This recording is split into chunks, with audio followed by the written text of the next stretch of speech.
예, 잠언 6장 20절부터 23절의 말씀에 근거해서 부모의 명령과 법, 그런 제목으로 말씀을 드리도록 하겠습니다. 지난 시간에 저 뒤에 분들이 잘 안 들린다고 그러셨는데 들려지나요? 네. 예, 들려주면 감사합니다. 자, 하나님께서 우리 인간들에게 직접 주신 두 기관, 하나는 교회고 또 한 기관은 가정이죠. 뭐 가정은 기관이 아니겠지만 하여튼, 자, 하나님께서 친히 세우신 가정과 교회, 이 가정과 교회에 하나님이 말씀을 주셨습니다. 이 주신 말씀을 우리는 명령이라고도 그러고 계명이라도 그렇게 얘기를 하죠. 그런데 이렇게 많은 계명을, 10가지 계명을 주셨지만 그 중에 내 부모를 공경하라고 하는 계명은 약속이 보장된 계명입니다. 그래서 에베소 성경의 사도 바울이 특별히 약속 있는 첫 계명이니 그렇게 말씀을 하십니다. 한마디로 부모에게 효도하는 것은 아주 지극히 당연한 일이라는 얘기죠. 그런데 지극히 당연한 그 일을 쉽게 하기는 너무너무 어렵습니다. 일반적으로 우리들은 부모님의 은혜가 크다고 그렇게 얘기를 하죠. 물론 큽니다. 하늘보다 높고 바다보다 깊은 부모님의 은혜가 있습니다. 그런데 경우에 따라서는 그렇게 좋은 부모 아닌 부모도 사실 많이 있습니다. 누가 누구라고 말할 수는 없지만 그런 경우도 없지 않아 있습니다. 그럼에도 불구하고 부모님이 좋은 부모가 아님에도 불구하고 자녀들은 그 부모에게 효도를 해야 된다. 이것이 하나님의 명령입니다. 자, 이렇게 하나님의 명령에 근거해 가지고 오늘 시간에 말씀을 좀 풀어가겠는데, 자, 첫째로 어미의 법. 어미가 자녀들에게 법을 제정하지요. 어미가 자녀들에게 법을 가르쳐 줍니다. 자, 성경에 나타나는 여인들을 보니까 사사기 4장에 이런 얘기가 나오죠. 가나안 전쟁이 한창 중인데 그 중에 헤벨의 아내 야엘이라는 여인이, 자, 가나안의 군대 장관 시스라를 처단한 그런 얘기가 나옵니다. 드보라가 여자로 사사 노릇을 하고 있을 때 가나안과 전쟁이 났고 바락이 군대 장관이 돼가지고 전쟁을 하는데 이 여인이 시스라가 도망치다가 이 야엘의 집에 들어갔어요. 왜 들어갔냐? 성경에 보니까 평화가 있었더라. 그 얘기는, 자, 잘 아시는 대로 이 야엘, 이 사람들은 어떤 사람들이냐? 모세의 장인 이드로가 출애굽을 할 때 같이 따라 나왔죠. 따라 나와가지고 섞여 삽니다. 그러니까 엄밀한 의미에서는 이스라엘의 혈통은 아닙니다. 그런데 그 이스라엘과 섞여 살아가지고 쉽게 말하면 귀화인이죠. 같은 민족으로 귀화돼가지고 사는 사람들인데, 이러다 보니까 그 사람들은 이스라엘 백성하고 가나안하고 서로 대적하고 원수 사이라 하더라도 그 사람들은 여기도 좋고 여기도 좋고 뭐 큰 차이가 없는 거지. 그렇게 사이좋게 지내다 보니까 당연히 시스라가 그 집에 들어갔다는 얘기입니다.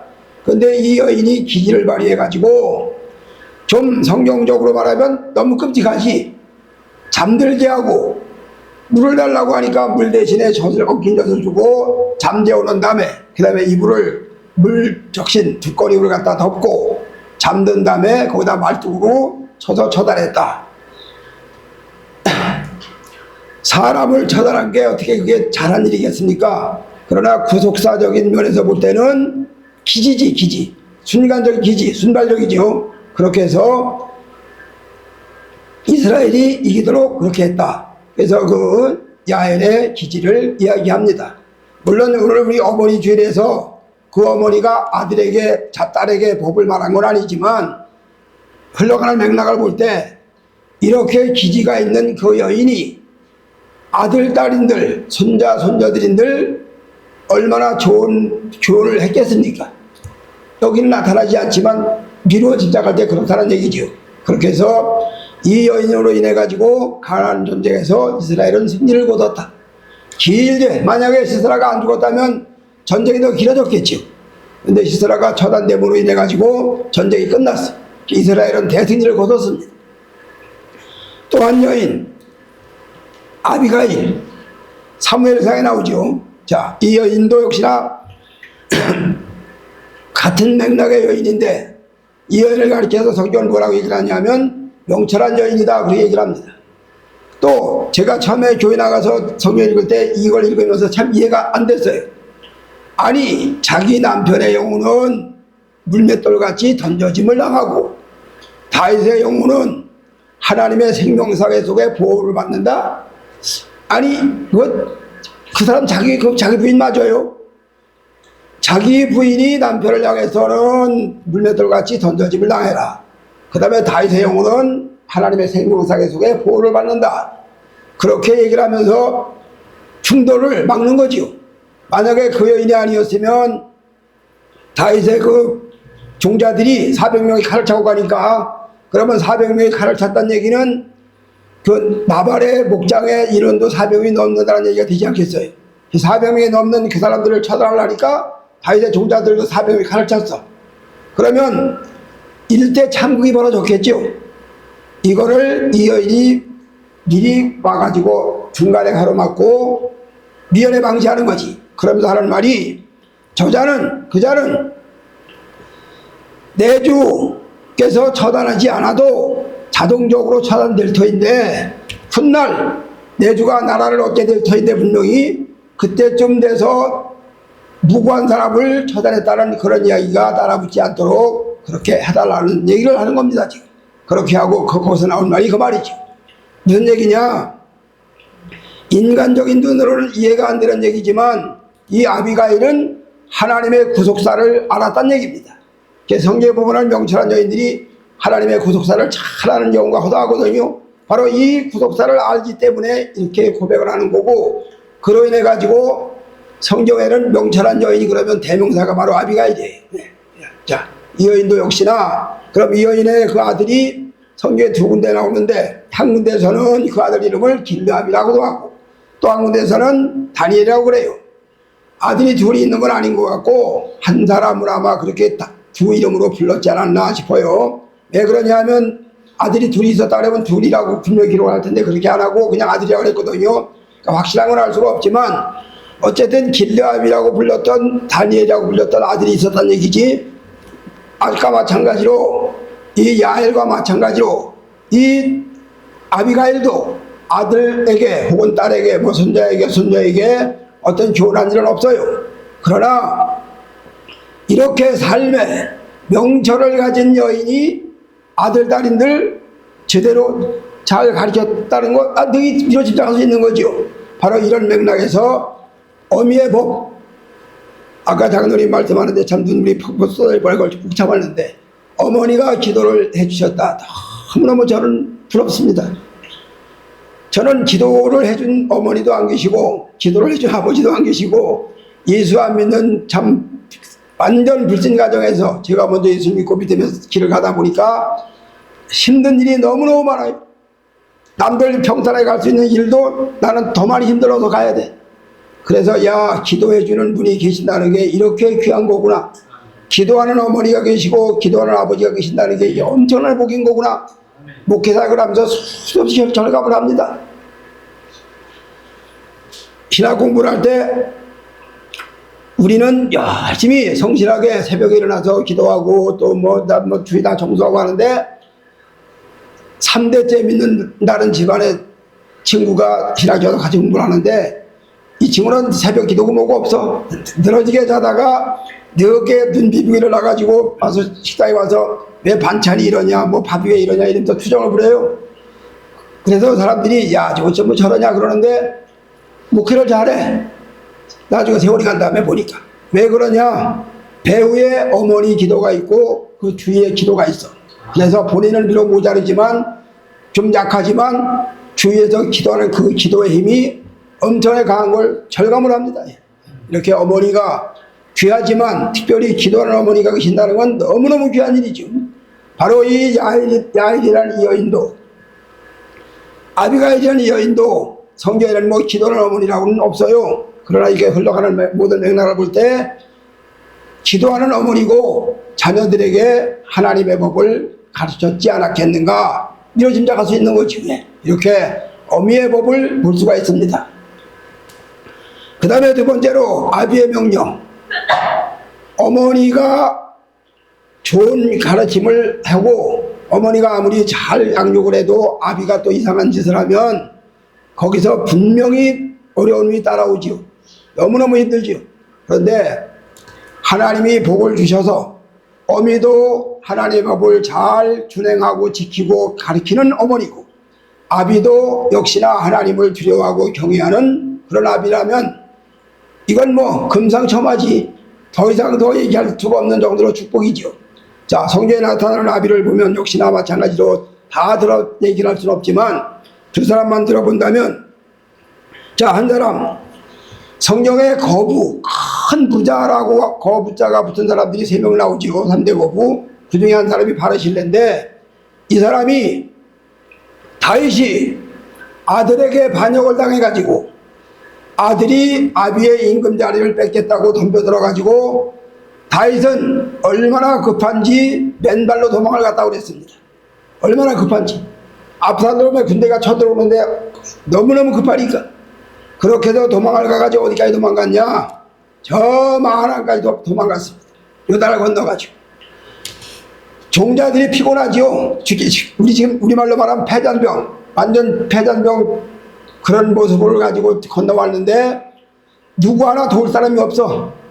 이때 바르실레가 자기가 가진 그 재산을 다 풀어가지고 그 다윗의 군대들을 먹이고 재우고 한마디로 공개를 했다는 얘기죠. 그렇게 한 모습, 그런 이야기가 나옵니다. 그러면 바르실레 역시 무슨 뭐 아들에게 너가 뭐 하나님을 잘 믿으면 복을 받는다, 너가 하나님을 잘 섬겨야 된다, 그런 말을 한 기록은 없어요. 그러나 다윗이 바르실레 보고 전쟁이 끝난 다음에 나와 함께 예루살렘으로 돌아가자, 내가 후대하리라. 그러니까 그가 하는 말이, 내 나이가 80이 넘어서 단맛인지 신맛인지 구분도 하기 어렵고 뭐가 좋고 뭐가 나쁜지도 구분도 못하는 인형이 돼서 내가 뭘 거기까지 가겠습니까? 자, 김함이나, 즉 아들 김함이나 왕 곁에서 도움받기를 원하나이다. 그래서 다윗이 그렇게 하겠다고 그러고 그 아들을 데려가는 그런 기록이 나와요. 역시나 이 사람도 그러면 거부라고 하는 게, 큰 부자라고 하는 게 금방 됩니까? 하루아침에 되는 거예요? 사기를 치고 도둑질하고 재산을 많이 봐가지고 부자 된 사람도 없지 않아 있겠지만 바르실레는 남의 돈을 갈취해가지고 부자 된 사람은 아닙니다. 우리 어릴 때 늘 듣던 소리가 소부는 재근이고 대부는 유천이다. 큰 부자는 하늘이 내고 작은 부자는 자기 부자를 하면 된다, 그런 얘기를 참 수업에서 자라났는데 바르실레야말로 하늘이 큰 부자를 만들어준 사람이죠. 그리고 그렇게 그 불을 싸가지고 그 불 가지고 다윗을 도왔다는 얘기입니다. 적절한 때 아주 제대로 도운 거죠.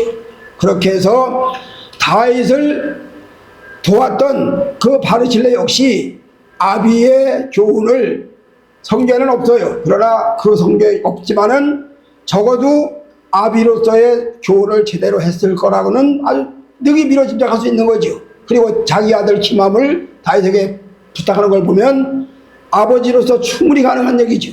이렇게 바르실레, 즉 아비의 명령이 있습니다. 또 한 사람, 예레미야 35장에 나오는 네갑 자손들. 이 사람들도 역시나 이스라엘 백성은 아닙니다. 이 사람도 역시나 겐 사람들의 후손들인데 네갑의 아들 요나답이 그 자손들을 불러가지고 유언을 남기는 거죠. 자, 너희들은 포도주도 마시지 말고 포도도 재배하지 말고 모두 하지 말고 쫙 얘기를 합니다. 그 유언을 그 자손들이 지켜요. 3대, 4대, 5대, 6대, 7대 지킨단 말이에요. 그러니까 하나님이 예레미야에게 명령하죠. 예레미야야, 너 네가 자손을 불러다가 앞에다 놓고 그들에게 포도주를 먹으라 마시라고 한번 해봐라. 예레미야가 명령대로 합니다. 이들이 예레미야가 포도주를 마시라고 잔을 쫙 퍼놓고 하니까 우리는 마시지 못하겠노라. 우리 조상이 요나답이 이런 유언을 남겼고 우리는 그걸 지켜왔다. 그래서 그 유언대로 살다가 시국이 뒤집어져 가지고 어쩔 수가 없어서 여기까지 지금 우리가 옮겨오긴 했지만 우리는 우리 조상의 유전을 지켰다, 그렇게 말하면서 딱 거절해요. 그걸 보고 여호와 하나님이 예레미야에게 얘기하는 거죠. 자, 저들이 내가 자손은 자기 조상의 유전을 지키는데 내 백성은 내 말을 청종하지 않는다. 이스라엘 백성들이 하나님 말씀을 청종 안 하고 말 안 듣는 것 같지만 그 사람들만 안 듣는 게 아니에요. 세상 살아가다 보면 우리도 똑같은 모습을 가지고 있는 거죠. 은혜 받은 일이 따지고 보면 얼마나 많습니까? 작은 일이 아니거든요. 근데 은혜 받은 일은 다 잊어버리고 섭섭한 일, 좀 뭔가 좀 안 좋은 거, 그런 것만 크게 부각이 돼. 이걸 예수를 믿는 사람들은 은혜는 물에 새기고 원수는 돌에 새긴다, 그렇게 얘기를 하죠. 제가 잠깐 제 얘기를 하겠습니다. 교회를 나간 지 3년째 되는가? 3년째 될 겁니다. 군복무를 방위복무를 하고 다니는데 갑자기 입이 이렇게 삐뚤어져 버렸어요. 병원에 가서도 치료가 안 된다고 그러고, 또 당시 또 중대장님이 방위병도 군병에 해당되니까 저 하남 백이하던 병원 가라고 보내줘서 갔더니 군의관이 진단을 하기를 뭐라고 하는 거 아니, 빨리 치료되면 6개월, 늦으면 1년 걸리는데 그나마도 삐뚤어진 상태로 그대로 굳어버릴 확률이 많다 그러는 거예요. 그 말을 듣고 절망을 해가지고 그 하남으로 백이하던 병원 데서 버스를 기다리다가 버스가 기다리고 있느니 그냥 걸어가자, 걸어가다가 오면 타고 가자 그러고 걸어 내려오는데 짖는 개비가 오다가 말다가 태양이 갑자기 빛났다가 또 그냥 구름에 가렸다가 하는데, 그때까지만 해도 불평이 꽉 차가지고, 그래 내가 하나님 앞에 그동안 이렇게 애를 쓰고 충성을 많이 했는데 충성한 결과가 이 삐뚤어지는 건가? 하나님 나 불러다가 병신 만드는 건가? 이러면서 반항을 하는 거지요. 그러니 원망이 꽉 차가지고 감사 다 없어져 버렸어. 전부 다 불만이야. 심지어 죄송해요, 그동안 내가 교회 충성한 거 찾아가서 저로 달라고 해야 되겠다, 그 정도까지 심정이 약해 뒤집어졌어요. 그 비탈길을 걸어 내려오는데 그 저녁 노을 비키는 햇살을 보면서 갑자기 저 하늘은 누구 거지? 하나님 거지. 이 땅은 누구 거지? 하나님 거지. 그럼 난 누구지? 하나님의 아들이지. 그 순간 탁 머릿속에 번개가 치면서 내가 감사를 잃어버리고 원망을 하는 것 때문에 하나님이 징계하시는 거구나. 그리고 그걸 순간 깨닫고 순간적으로 하나님 제가 금식 기도하겠습니다. 그리고 10일간 작정 금식을 하고 결국 해결을 받았습니다. 그때. 그 자세한 얘기도 더 길어지니까 이 시간을 간절하려고 하는 얘기가 아니니까 무슨 얘기냐 하면, 우리는 감사할 조건이 너무너무 많음에도 불구하고 감사는 많이 못해요. 그러고 요만큼이라도 섭섭한 일이 생기면 이건 이만큼 커가지고 이게 다 가려버려. 이게 우리 인간들의 모습이거든요. 이스라엘 백성도 마찬가지지. 이렇게 레갑자손은 부모의 유전을, 조상의 유전을 지켜내는데, 그렇게 은혜를 많이 받은 이스라엘 백성들은 여호와 말씀을 안 지켜, 들은 척도 안 해.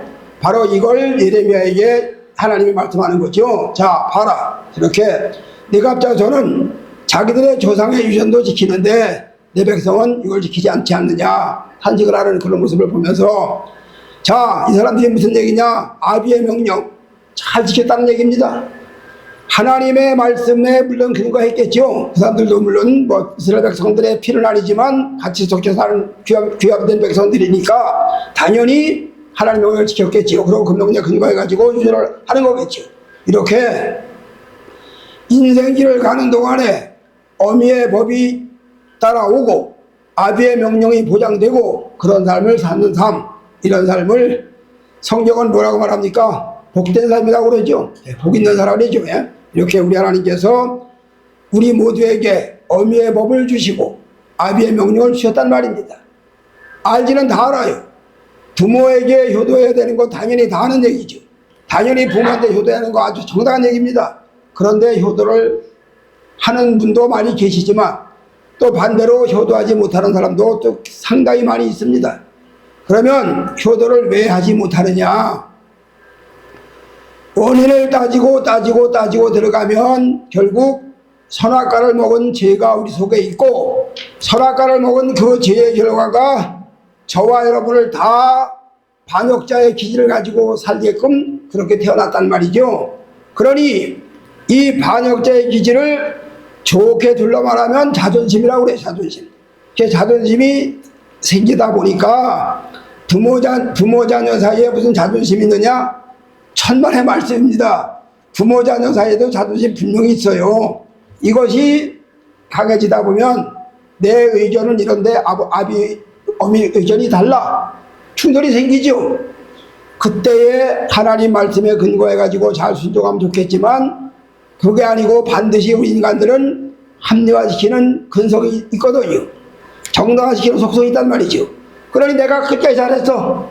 아비는 잘못했고 어미는 잘못했고 난 잘했어. 그럼 거기서 효도가 당연히 안 나오지.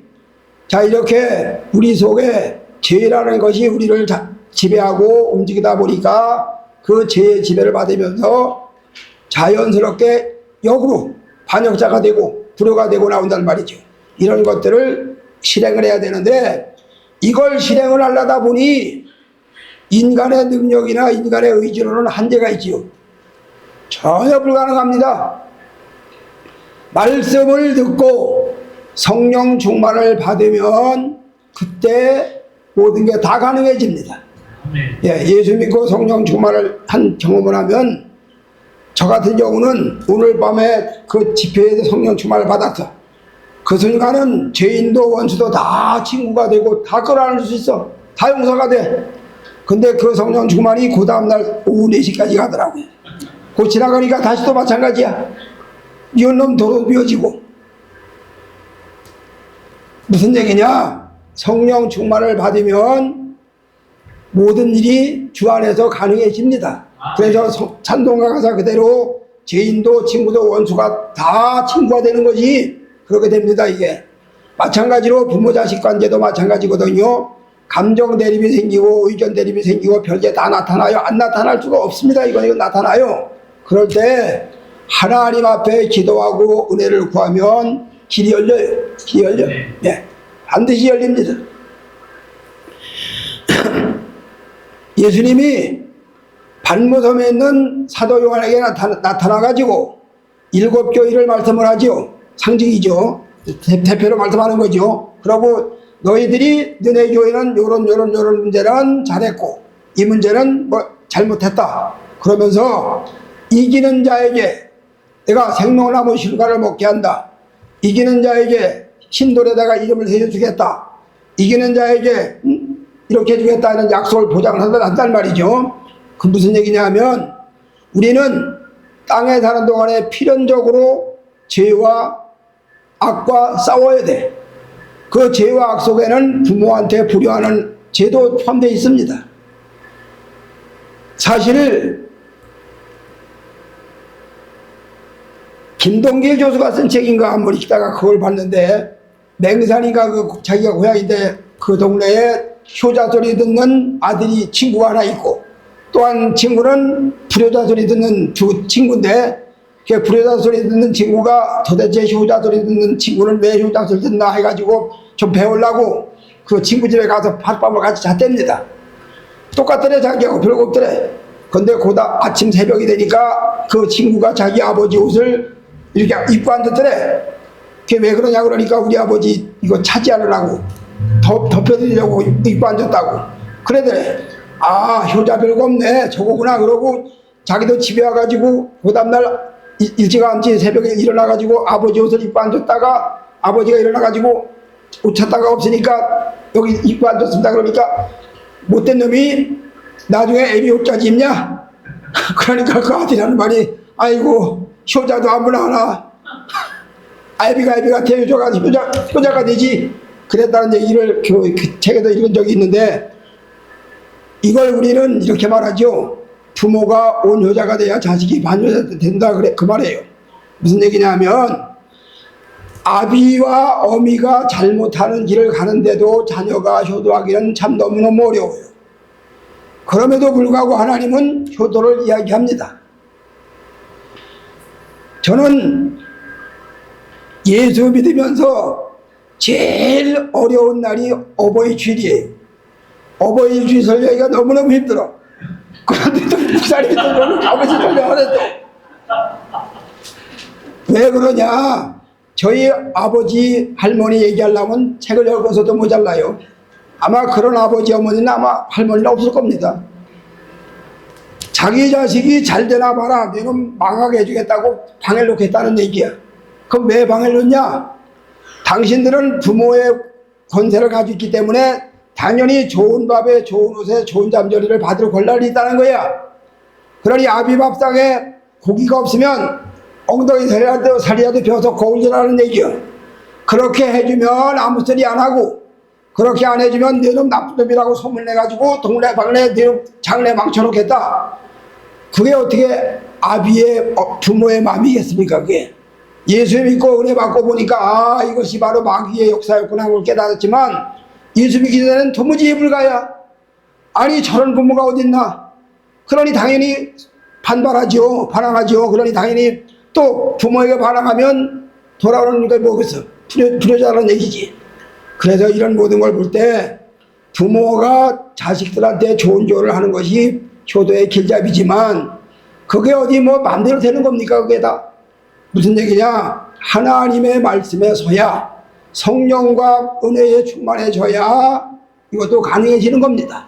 그래서 십계명 잘 하시는 대로 대신관계, 하나님과의 관계, 대인관계, 사람과의 관계, 알기는 지식으로 배우면 알죠. 안 배우면 이것도 모르지만 배운 사람은 안단 말이지. 근데 아는 걸로는 안 돼요.